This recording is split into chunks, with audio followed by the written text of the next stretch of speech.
جو کہ قوت ایمانی اور قوت بازو سے مالا مال تھے، انہوں نے سیالکوٹ کے قلعے مضبوط قلعے کو اپنے سر کی ٹکر کے ساتھ مسمار کر دیا، اور یوں اس وقت کے سیالکوٹ کی دھرتی سے ظالم اور جابر راجہ سل کا نام و نشان مٹا دیا گیا۔ تو دوستو، اس مارکے کے بعد سیالکوٹ کی دھرتی کے اندر دین اسلام کے نام سے ایک نئے چیپٹر کا آغاز ہوا، ایک نئے باب کا آغاز ہو گیا۔ حضرت امام علی الحق رحمۃ اللہ علیہ تا وقت شہادت اسی ٹیلے کے اوپر تبلیغ اسلام اور اشاعت اسلام کا کام جاری رکھے ہوئے رہے کہ جس کے اوپر آج ان کا دربار اور مزار شریف موجود ہے۔ آپ رحمۃ اللہ علیہ نے اپنی پوری زندگی اشاعت اسلام کے لیے وقف کر دی، جس وجہ سے سیالکوٹ کی عوام کے دل نور اسلام سے منور ہو گئے۔ آپ رحمۃ اللہ علیہ ہمہ وقت اسلام کی تبلیغ و اشاعت اور عبادت خداوندی کے اندر مشغول رہتے اور لوگوں کو دین الہی کے ساتھ روشناس کراتے رہتے۔ بہرحال جب ایک دن آپ رحمۃ اللہ علیہ نماز کے اندر مصروف تھے تو سہن پال، جس نے سرنڈر کیا ہوا تھا، یعنی راجہ سل کا جو برادر نسبتی تھا، اس نے بہروپیے کی طرح اپنے آپ کو اسلام کے اندر داخل کیا اور آپ رحمۃ اللہ علیہ کے مریدین میں شامل ہو گیا۔ اس نے دیکھا کہ آپ نماز ادا کر رہے ہیں تو خنجر کے ساتھ آپ رحمۃ اللہ علیہ کو شہید کر دیا۔ یوں آپ رحمۃ اللہ علیہ نے اپنے جد شیر خدا مولا علی مشکل کشا رضی اللہ تعالی عنہ کی سنت کو اجاگر کیا، اور دوسری طرف سہن پال نے بھی اپنے آباء و اجداد اسلاف یعنی ابن ملجم کا کردار ادا کر کے حضرت علی رضی اللہ تعالی عنہ کے فرزند امام علی الحق رحمۃ اللہ علیہ کو شہید کیا، اور یوں اس وقت 400-500 سال پرانی داستان کو دوبارہ دہرا دیا گیا۔ طلوع اسلام کے ان بہادر مجاہدوں اور صوفیاء کی ان خدمات کو کسی صورت بھی فراموش نہیں کیا جا سکتا، کیونکہ یہی وہ لوگ ہیں کہ جنہوں نے اسلام کو اس دھرتی کے اندر جہاں پر ہندو شاہی کا راج موجود تھا آ کر بلند کیا اور لوگوں کو مشرف با اسلام کیا اور دین الہی کی روشنی سے ان کے دلوں کو منور کیا۔ انہوں نے اثار و قربانی کی ایسی ایسی داستانیں رقم کی ہیں کہ نوع انسانی کی تاریخ میں اس کی نظیر ملنا مشکل ہے۔ اسی وجہ سے آج بھی ہزاروں سال بعد لوگ ان کی خدمات کو خراج عقیدت پیش کرتے ہیں اور ان کے کردار کو سراہتے ہوئے نظر آتے ہیں۔ ان اولیاء اللہ، صوفیاء اور بزرگان دین کے مزاروں کے اوپر آپ جا کر دیکھیں، آج بھی ہزاروں سال بعد بھی لوگ جاتے ہیں اور نذرانہ عقیدت پیش کرتے ہیں، تلاوت قرآن مجید کرتے ہیں، فاتحہ خوانی کرتے ہیں، دعائیں کرتے ہیں اور کوشش کرتے ہیں کہ جو اللہ تعالیٰ کی نعمتیں اور فیوز و برکات ان کی قبور کے اوپر نازل ہو رہی ہیں، ان سے کچھ حصہ ہمیں بھی مل جائے اور ان کے وجود کی برکت سے اللہ تعالیٰ ہمارے گناہوں کو بھی معاف کر دے اور ہمیں بھی اپنے انعام و کرام سے نواز دے۔ اب اس عقیدت مندی کو کوئی کچھ بھی کہتا رہے، کوئی کچھ نام دے، ان کو کوئی فرق نہیں پڑتا۔ یہ لوگ جوک در جوک اپنی نذرانہ عقیدت کو لے کر ان درباروں کے اوپر آتے ہیں، یہاں ان کو سکون قلب ملتا ہے اور اللہ تعالیٰ سے دعائیں کرتے ہیں، اللہ تعالیٰ ان کی دعائیں قبول کرتا ہے، اس لیے یہ لوگ آتے جاتے رہتے ہیں۔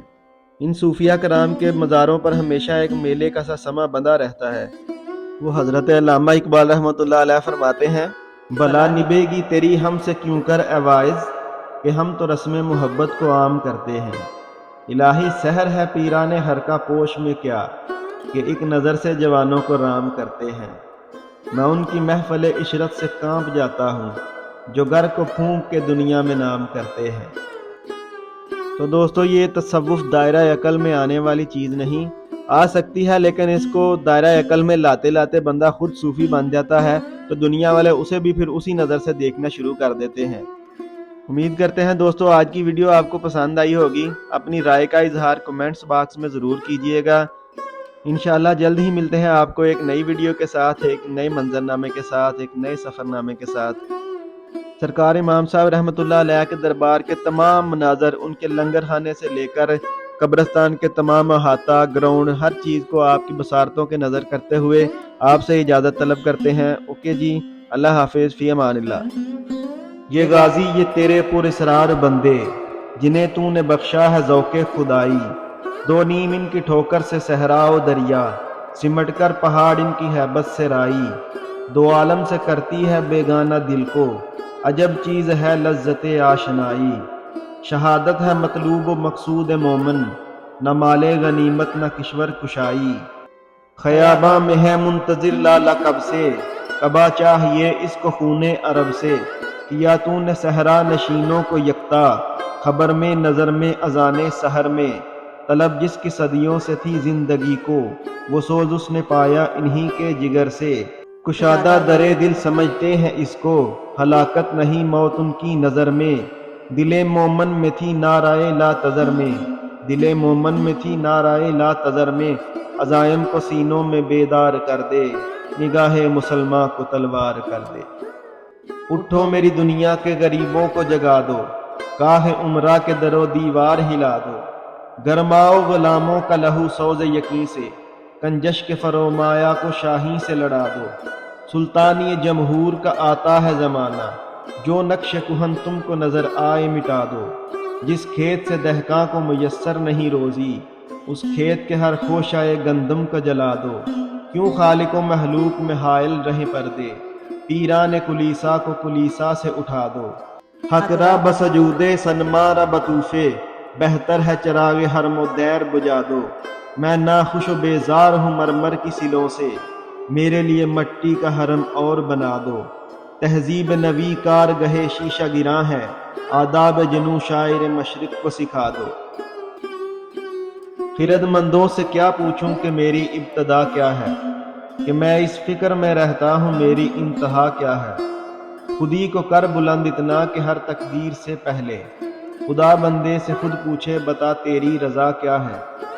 نظر آئیں مجھے تقدیر کی گہرائیاں اس میں، نہ پوچھ اے ہم نشیں مجھ سے مچشمِ سرما سا کیا ہے۔ اگر ہوتا وہ مجذوب فرنگی اس زمانے میں، تو اقبال اس کو سمجھاتا کہ مقام کبریا کیا ہے۔ افلاک سے آتا ہے نالوں کا جواب آخر، کرتے ہیں خطاب باہر اٹھتے ہیں حجاب باہر۔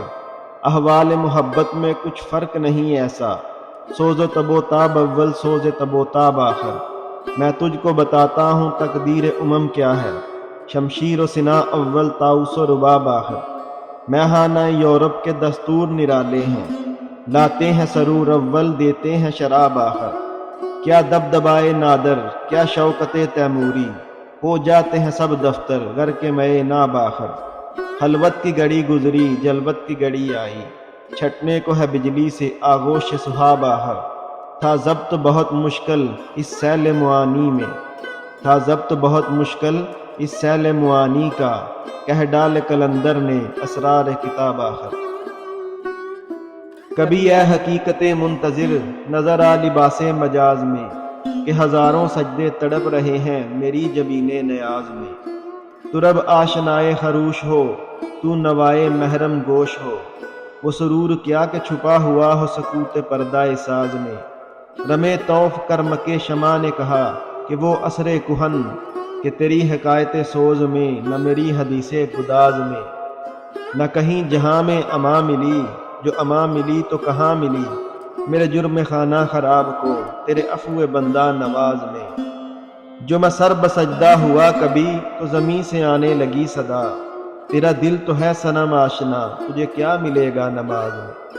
انہی الفاظ اور ان نظاروں کے ساتھ آج کا سفر نامہ اختتام پذیر ہوتا ہے۔ ملتے ہیں بہت جلد انشاءاللہ۔